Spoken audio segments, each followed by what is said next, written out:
श्याम हरे, प्रभु जय श्री श्याम हरे। खाटू धाम विराजत, खाटू धाम विराजत, अनुपम रूप धरे। ओम जय श्री श्याम हरे। ओम जय श्री श्याम हरे, प्रभु जय श्री श्याम हरे। खाटू धाम विराजत, खाटू धाम विराजत, अनुपम रूप धरे। ओम जय श्री श्याम हरे। कल पुष्पों की माला, सिर पर मुकुट धरे। प्रभु सिर पर मुकुट धरे। पीत बसन पीतांबर, पीत बसन पीतांबर, कुंडल करन पड़े। ओम जय श्री श्याम हरे।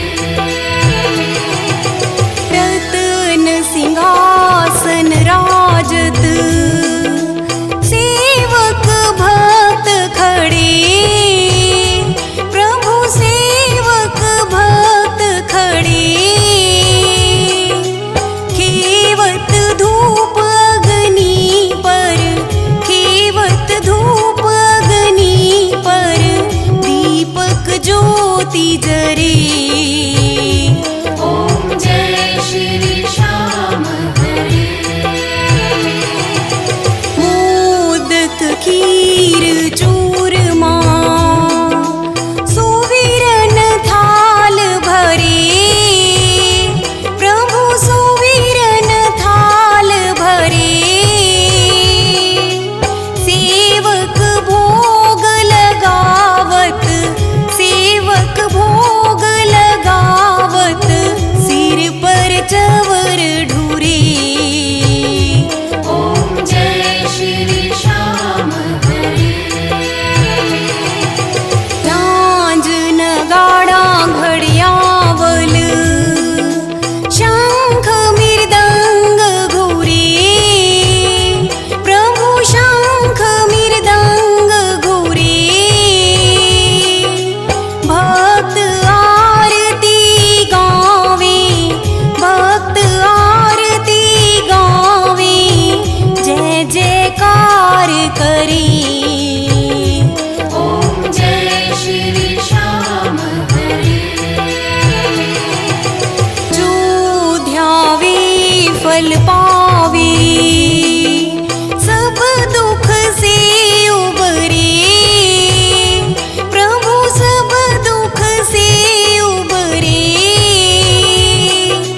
सेवक जन निज मुख से, सेवक जन निज मुख से, श्याम श्याम उचरे। ओम जय श्री श्याम हरे।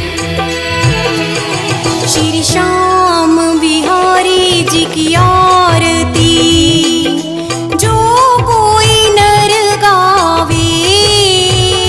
प्रभु प्रेम सहित गावे। कहत आलू सिंह स्वामी, कहत आलू सिंह स्वामी, मन वांछित फल पावे। ओम जय श्री श्याम हरे। ओम जय श्री श्याम हरे, प्रभु जय श्री श्याम हरे। खाटू धाम विराजत, खाटू धाम विराजत, अनुपम